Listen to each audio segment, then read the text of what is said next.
Holy shit, fellas, this thing's an absolute freaking rocket ship. Confirmed rocket ship. In fact, you're looking at what was the world's fastest motorcycle, not just for 1 year, not for 2 years, 6 years running, until I think the Suzuki Hayabusa took the top spot on the podium. But this thing set a new standard. It is an absolute confirmed rocket ship, 6-speed. It's beautiful. It's just been totally gone through top to bottom, front to back. I'll get into that in a second, what we've done to it here. New tires, chains, carburetors have been redone. But let's talk a little bit about this bike.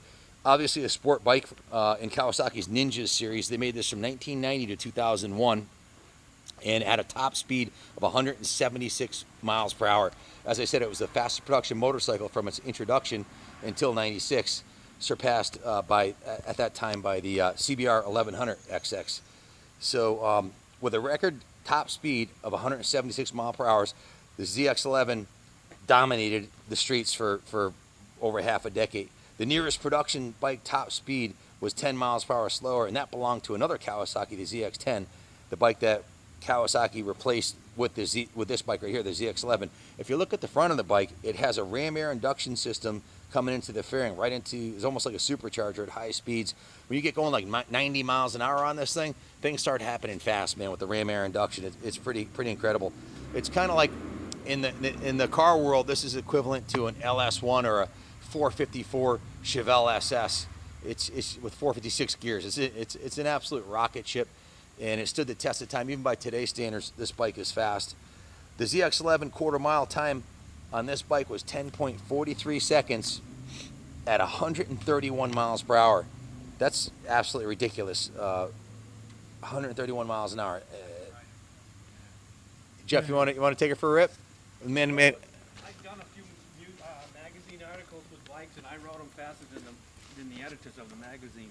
I'm not surprised. You got a knack. Jeff, tell us a little bit about this bike and what you've done to this. This was the Manic Mechanic's personal project. He's been working on this for a few weeks. He picked everything out for it, from the tires to the exhaust. Give us a rundown on what you think about the ZX-11, your experience. I know you drag raced it. Well, yeah, these are great. I mean, it's a sport touring bike, but it goes like hell, and it's a smooth running bike. You can tour with it. It's kind of like the Hayabusa, but you know, I think more comfortable than the Hayabusa. Like, I had a Hayabusa. I think the seating position on this is certainly with the Corbin saddle. The bars seem to be higher. I didn't get that pressure on my wrist that I did on the Hayabusa. Correct, yeah. And I put some nice Dunlop GP300 tires on it, and a nice Delkevic 4-into-1. I cleaned and tuned the carburetors. I micro drilled the pilot jets, raised the needles. The thing runs really nice. We could put it on a dyno and do a printout just to have that to go with the bike. Yeah, they're saying 134.4 at the rear wheel is what the magazine's got, and of course the manufacturer claimed 145. They're always optimistic. I've right? dynoed a bunch of these, and that's right. I've got from what I remember, 135 horsepower is what I got. 134.4. That's what Cycle World got. So you're right on the money. Yeah. Now this is not a 1000. It's or 1100. It's a 1052 cc. It's a 4-stroke liquid-cooled 16-valve double overhead cam inline 4. Absolute rocket ship, 6-speed manual, and it's pretty light, 549 pounds dry, 603 with gas and all the other fluids in there. Like Jeff said, he's gone through it front to back, top to bottom. I've got the work order here. I'll go over the parts list. First thing he did is took the gas tank and cleaned that out. If you take a look inside the gas tank, it looks brand new on the inside, really nice. And the outside of the tank's in really good shape too. I don't see any dents on the tank anywhere. The original paint has a nice shine on it. This does have the extra oiling line on it. That was an upgrade that oiled the crankshaft bearing areas more so than stock. So it's got an additional oil line on it. Well, that's good to know. Yeah. Jeff changed the oiling filter, installed a new battery, put a new chain on it, took the rims off. While the rims were off, we brought them down to the detail shop, and Leo spent the better part of 2 days stripping off the clear coating, which had like a foggy look to it, and hand sanding and then machine buffing the wheels front and back. So he put quite a bit of time into buffing the wheels out, cleaning the inside of the swing arm, the whole bottom of the bike. Everything was cleaned out while he had the wheels off. So Jeff also cleaned, flushed, and refilled the hydraulic master cylinder on the clutch, and also the master cylinder for the front brakes. drained the cooling system, filled it with engine ice. You prefer the engine ice. Why the engine ice? Well, the engine ice is not ethylene glycol, and as the engine ice is falling down through the cores of the radiator, it dissipates the heat twice as fast as conventional antifreeze. Stuff really works. This bike will run 50 degrees cooler on a hot summer day with that stuff in there. Well, since you came aboard, we've been using that exclusively in all our builds, right? Yeah, I swear by it. I've been using it for years. The pipe on here, tell us about the Delkevic exhaust, the slip fit. What do you know about that? Well, I like this pipe because some of the pipes that came out for these bikes originally, you had to take them off to change the oil and filter. This one you don't have to. They made it looped around the oil filter cover underneath the bike, which is a plus. It's stainless steel, so it's not going to rust. It's a good quality pipe, and they're not expensive to buy them. So we like to use those. And you're running the VP non-ethanol fuel in there to keep the fuel stable and also perform better than the pump gas that you're probably going to get on it. It'll run great on pump gas, but we always put VP so the carbs don't get gunked out. And you did some special stuff inside those carbs. You cleaned, rebuilt, put them back on, retuned them, and you also did something with the pilot jets because you don't really need to use a choke now. So tell us about that. Yeah, well, the pilot jet, I mean, all the bikes were jetted lean to come into this country. They had the needles set too lean, the pilot circuit too lean, and they had the main jet too big. So it was like I would take the bikes, reduce the main jet, raise the needle, and micro drill the pilot jets, which just it makes the bike a whole different bike. It's just something you learn over the years tuning bikes and having a dyno and a gas analyzer. You learn all this stuff. So this bike is professionally jetted. Jeff, hats off to the job, to you and the job you did in this thing. I test rode it.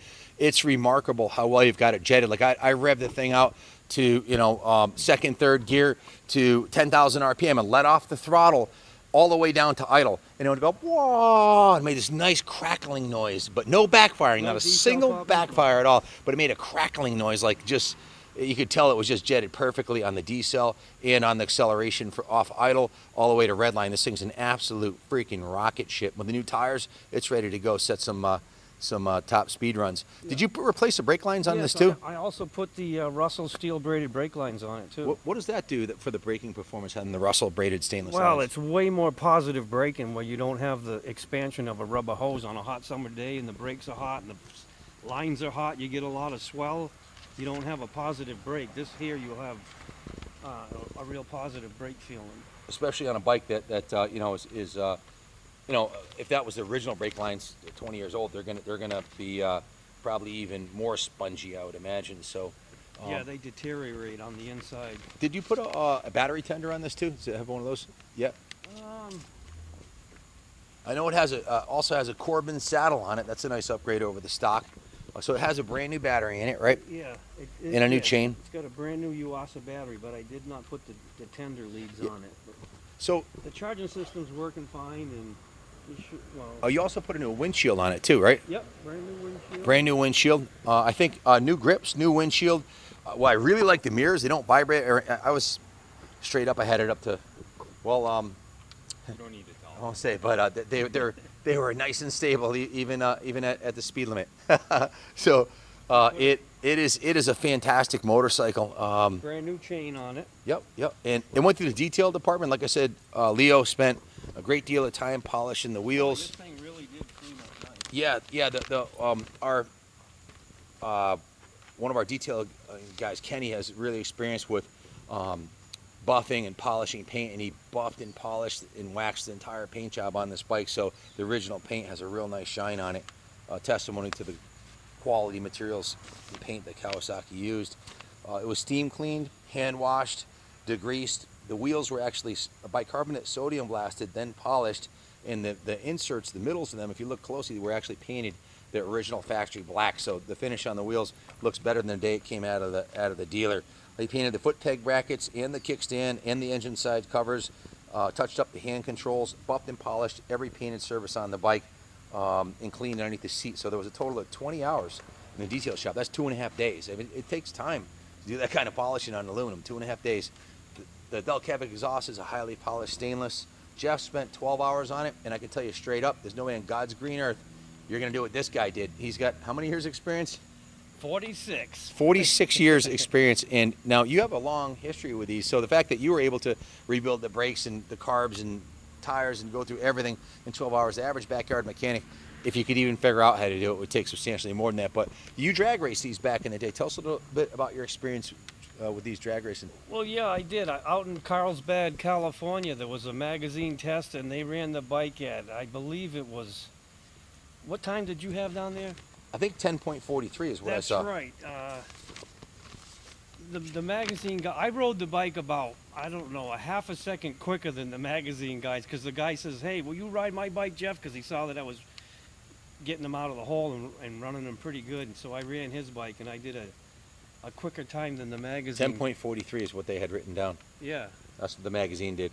At 131 miles an hour. That's moving through the traps.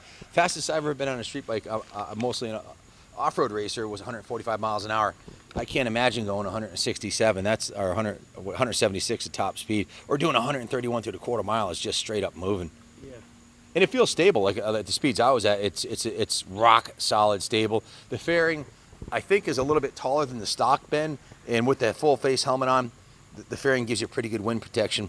Kick-ass machine. If you're looking for a classic that's ready to go cross country, look no further. This is a great bike, sport touring, or turn it into a street racer, daily transportation, whatever you want to do.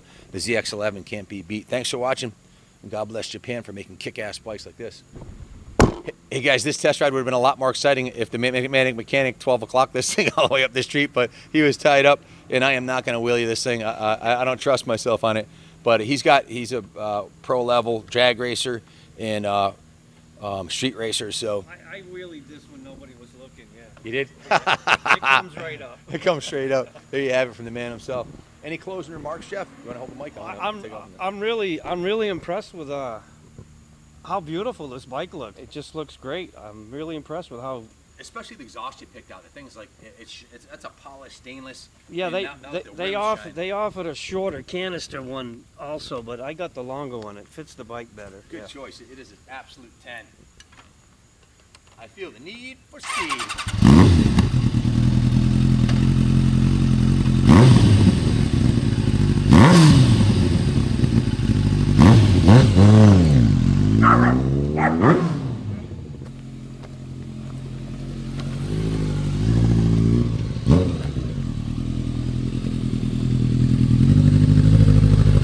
Mm-hmm.